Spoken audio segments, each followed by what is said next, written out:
ਵਿੱਤ ਮੰਤਰੀ ਨਿਰਮਲਾ ਸੀਤਾਰਮਣ ਨੇ ਪੇਸ਼ ਕੀਤਾ ਬਜਟ। ਔਰਤਾਂ ਅਤੇ ਨੌਜਵਾਨਾਂ ਦੀਆਂ ਉਮੀਦਾਂ ਦਾ ਹੈ ਬਜਟ। ਵਿਕਸਿਤ ਭਾਰਤ ਦੇ ਸੰਕਲਪ ਦਾ ਇਹ ਬਜਟ ਹੈ। ਵਿੱਤ ਮੰਤਰੀ ਦੇ ਵੱਲੋਂ ਇਹ ਨਾਮ ਦਿੱਤਾ ਗਿਆ। ਸਾਡੀ ਸਰਕਾਰ ਨੇ ਵਿਕਸਿਤ ਭਾਰਤ ਤੇ ਜ਼ੋਰ ਦਿੱਤਾ ਹੈ। ਸੋ ਅੱਜ ਬਜਟ ਪੇਸ਼ ਕੀਤਾ ਗਿਆ ਵਿੱਤ ਮੰਤਰੀ ਨਿਰਮਲਾ ਸੀਤਾਰਮਣ ਦੇ ਵੱਲੋਂ ਤੇ ਕਈ ਵੱਡੇ ਐਲਾਨ ਇਸ ਬਜਟ ਦੇ ਵਿੱਚ ਕੀਤੇ ਗਏ ਨੇ।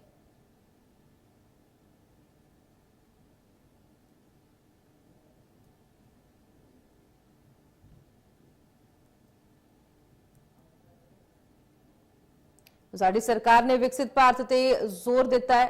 बजट 2025-26 आज पेश किया गया। सो सबनू ही बड़ा इंतजार सी इस बजट का। काफी सारी उम्मीदां भी सन। सो कई वड्डे ऐलान भी इस बजट दे विच कीते गए ने। सो औरतां अते नौजवानां दीयां उम्मीदां दा है बजट। विकसित भारत दे संकल्प दा है बजट है। साडी सरकार ने विकसित भारत ते जोर दिता है।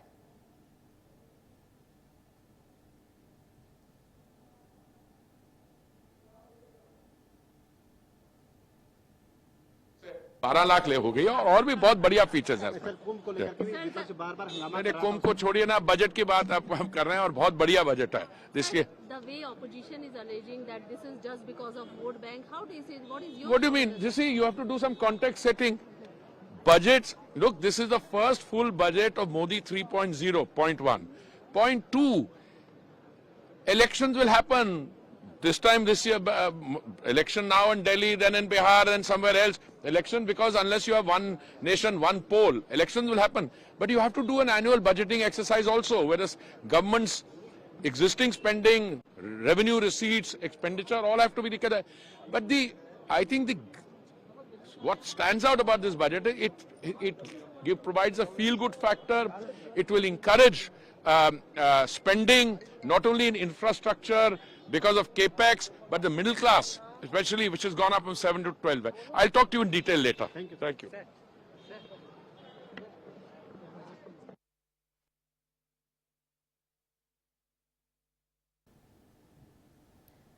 सो आज बजट पेश किया गया। काफी सारे रिएक्शंस ने जोड़े कि बजट के ऊपर आ रहे ने, जिते कि कुछ के वालों कहा जा रहा है कि बेहद वधिया बजट है जोड़ा कि मोदी सरकार के 3.0 कार्यकाल का है पहला बजट है। सो इलैक्शंस तो पहला है बजट पेश किया गया है। सो कई लोगों को राहत इस विच दित्ती गई है। सो कई वड्डे ऐलान इस बजट के जरिए किए गए हैं। विकसित भारत के संकल्प का है बजट। साडी सरकार ने विकसित भारत से जोर दिता है। सो इस बजट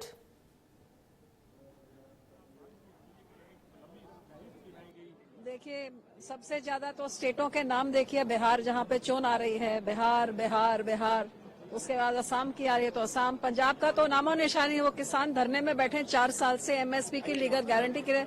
किसान के लिए क्या मखाना बोर्ड, ये बोर्ड, वो बोर्ड। सो किसानों के विरुद्ध एक बजट था और किसान जो उसके लिए लड़ाई लड़ रहे हैं उनकी तो कुछ सुनी नहीं गई, तो दुख है। ਕਿਵੇਂ ਵੇਖਦੇ ਹੋ ਜਿਹੜਾ ਅੱਜ ਬਜਟ ਪੇਸ਼ ਕੀਤਾ ਗਿਆ ਪੰਜਾਬ ਦੇ ਲਈ ਜਿਹੜੀ ਅਨਾਉਂਸਮੈਂਟ ਸੀ ਐਕਸਪੈਕਟ ਕਰ ਰਹੇ ਸੀ ਉਹ ਨਹੀਂ ਮਿਲੀ ਹੈ। ਪੰਜਾਬ ਨੂੰ ਤਾਂ ਕਦੇ 15 ਸਾਲਾਂ 'ਚ ਇਸ ਸਰਕਾਰ ਨੂੰ ਹੋ ਗਏ ਇੱਕ ਵਾਰੀ ਪੰਜਾਬ ਦਾ ਨਾਂ ਨਹੀਂ ਲਿੱਤਾ ਗਿਆ। ਸੋ ਪੰਜਾਬ ਤੱਕ ਹੀ, ਲੇਕਿਨ ਕਿਸਾਨ ਜਿਹੜੇ ਧਰਨੇ 'ਚ ਬੈਠੇ ਹੋਏ ਨੇ ਪਿਛਲੇ 5 ਸਾਲਾਂ ਤੋਂ, ਜਿਨ੍ਹਾਂ ਨੂੰ 4 ਸਾਲ ਪਹਿਲੇ ਧਰਨਾ ਚੱਕਿਆ ਸੀ ਕਿ ਤੁਹਾਡਾ ਲੀਗਲ ਗਾਰੰਟੀ ਐਮਐਸਪੀ ਨੂੰ ਦਿੱਤਾ ਜਾਊਗਾ, ਅੱਜ ਕਿਸਾਨ ਮਰ ਰਹੇ ਨੇ उस मंग वास्ते। लेकिन ओदे वास्ते पूरे बजट ते एक किसान दे वास्ते एक शब्द तक नहीं सीगा। बस हाँ, फिशरीज दी गल सीगी, इत्थे उत्थे पहले बोर्ड, मखाना बोर्ड बन रहा है, लेकिन किसान दे हाथ च कुछ नहीं, आम इंसान दे हाथ च कुछ नहीं। अगर मेरी जानकारी सही है तो ये सरकार का 12वां बजट है। 12वां ही है, क्यों 11वां है? अच्छा ठीक है, जो भी कुछ है। ये जो बजट है, अगर हम इसको 12वां मान लें, 11वां मान लें, 12 साल बाद कुंभ आता है। जो सरकार को आंकड़े देने चाहिए थे, हमारे लिए आज बजट के आंकड़ों से ज्यादा जरूरी है कि जिन लोगों की जान गई है वो आंकड़े। जो सरकार मरने वालों का आंकड़ा न दे सके, जो सरकार खोए लोगों का आंकड़ा न दे सके, जो खोया पाया केंद्र है उसमें बड़ी संख्या में लोग भटक रहे हैं। कुंभ में लोग अपने मोबाइल पे अपने परिवार के सदस्यों की तस्वीर लेकर के, कोई अपनी मां की तस्वीर लेकर के, कोई अपने बेटे की तस्वीर लेकर के, कोई अपने परिवार के सदस्य की तस्वीर लेकर के कुंभ में लोग भटक रहे हैं। लेकिन सरकार उसकी जानकारी के लिए कोई इंतजाम नहीं किया है। जो आंकड़े बताए जा रहे हैं जान जाने के, वो झूठे आंकड़े हैं। जिस सरकार को 17 घंटे से ज्यादा लग गया हो जानकारी देने के लिए कि वहां पर भगदड़ हुई है, लोगों की जान गई है, और जब हम और आप लोग बात कर रहे हैं 100 घंटे से ज्यादा हो जाएंगे। लोग जो स्नान लेना चाहते थे, कुंभ में स्नान नहीं करा पाई सरकार। लोग त्रिवेणी में जाते हैं स्नान के लिए, स्नान नहीं करा पाई। और कोई भी ऐसा शंकराचार्य, साधु, संत और देश का बड़ा साधु ऐसा नहीं है जो महाकुंभ में न रहा हो। इनके किस आंकड़े को हम यकीन माने? जो लोग कहते थे डिजिटल इंडिया, उस महाकुंभ में हजारों सीसीटीवी कैमरे हैं। उस कुंभ में हजारों ड्रोन से उन्होंने समय समय पर जानकारी हासिल की। बहुत सारी घोषणाएं हुई उसमें। देखिए, इससे जो छोटे व्यापारी हैं उनको क्या लाभ हो रहा है? उनके 12 लाख के आमदनी पर तो आपने कोई टैक्स की राहत दी नहीं, पहली बात। दूसरी बात, आम आदमी पार्टी के राष्ट्रीय संयोजक केजरीवाल जी ने जो मांग की थी कि अगर आप ये फैसला लें कि भाई उद्योगपतियों के कर्जे आप माफ नहीं करेंगे, अपने पूंजीपति दोस्तों के कर्जे आप माफ नहीं करेंगे, और जो 16 लाख करोड़ रुपए के कर्जे आपने माफ किए हैं अब तक, उसकी वसूली करेंगे, तो देश में जीएसटी की दरें और इनकम टैक्स की दरें आधी की जा सकती हैं। बहुत बड़ी राहत इस देश के मिडिल क्लास को और इस देश के आम आदमी को मिल सकता है। लेकिन वो नहीं किया गया।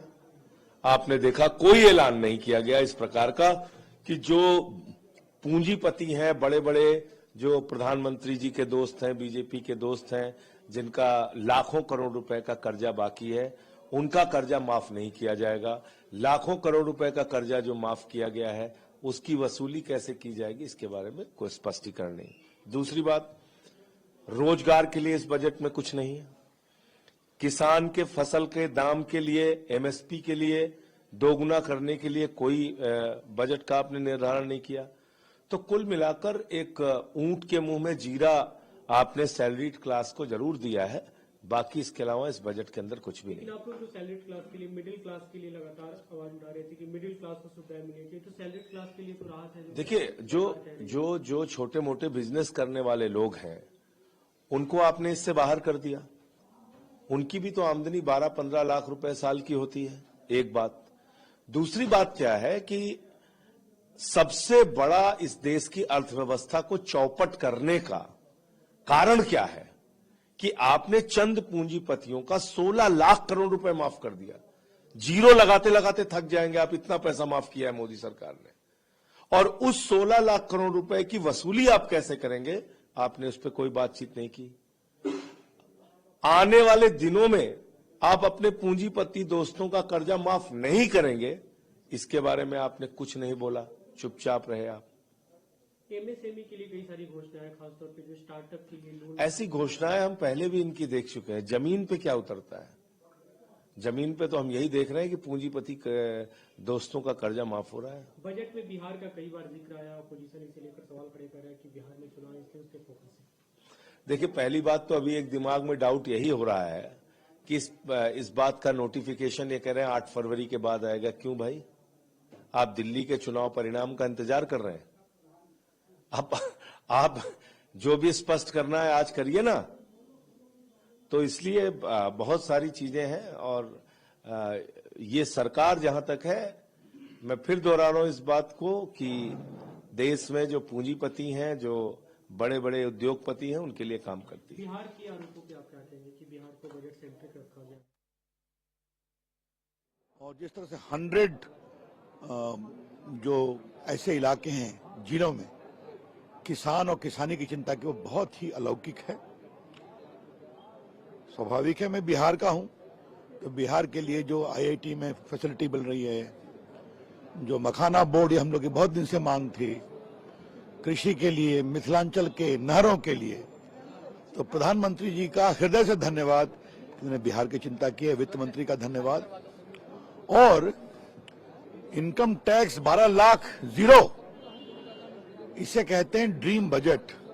ये हिम्मत मोदी जी ही कर सकते हैं कि मिडिल क्लास की भी चिंता, गरीबों की भी चिंता, किसानों की भी चिंता।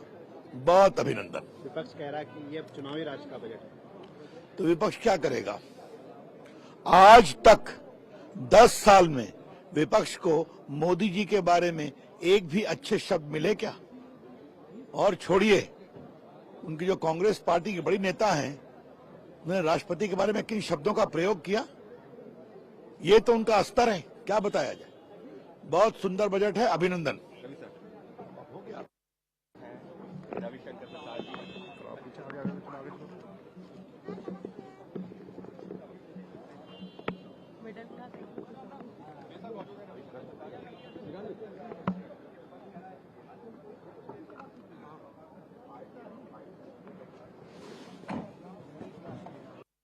जो ये लगातार 11वें साल में ये बजट मोदी सरकार का बजट आया है, क्या कहना, क्योंकि खास तौर से बिहार को लेकर के बहुत सारी घोषणाएं हुई हैं। देखिए, ये पहल जिस तरीके से सिटीजन ओरिएंटेड बजट है, मतलब नागरिक के हितों को दृष्टि रखते हुए बना है। शायद पहली बार इतिहास में 8 लाख से सीधा 12 लाख का पर इनकम टैक्स पे कोई इनकम नहीं लगेगा। तो मुझे लगता है कि इससे ज्यादा मतलब फायदा देश के आम आदमी को, जिसकी 1 लाख रुपए महीने की इनकम है, अब उसको कोई इनकम टैक्स पे नहीं देना पड़ेगा। आम आदमी को क्या था कि उसको मेडिकल के लिए, आज कैंसर की दवाओं को मुफ्त करने का काम किया, मेडिकल इक्विपमेंट पे सस्ता करने का काम किया। सबसे ज्यादा जो ईवी बैटरी, जो इलेक्ट्रिकल व्हीकल की बैटरी आएगी या जो मोबाइल की है, तो लिथियम के ऊपर उन्होंने सस्ता किया है। जो 12 क्रिटिकल मिनरल्स हैं, 12 क्रिटिकल मिनरल्स को उन्होंने सस्ता करने की बात कही है।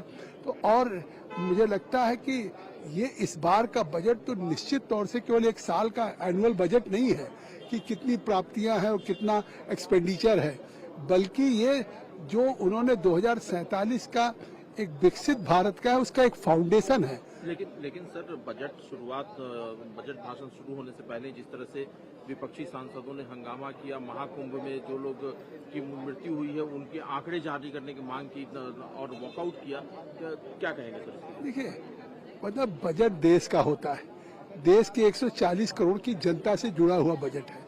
आखिर क्या, जब स्पीकर साहब ने कहा कि आपको महामहिम राष्ट्रपति के अभिभाषण पे इन सारी चीजों का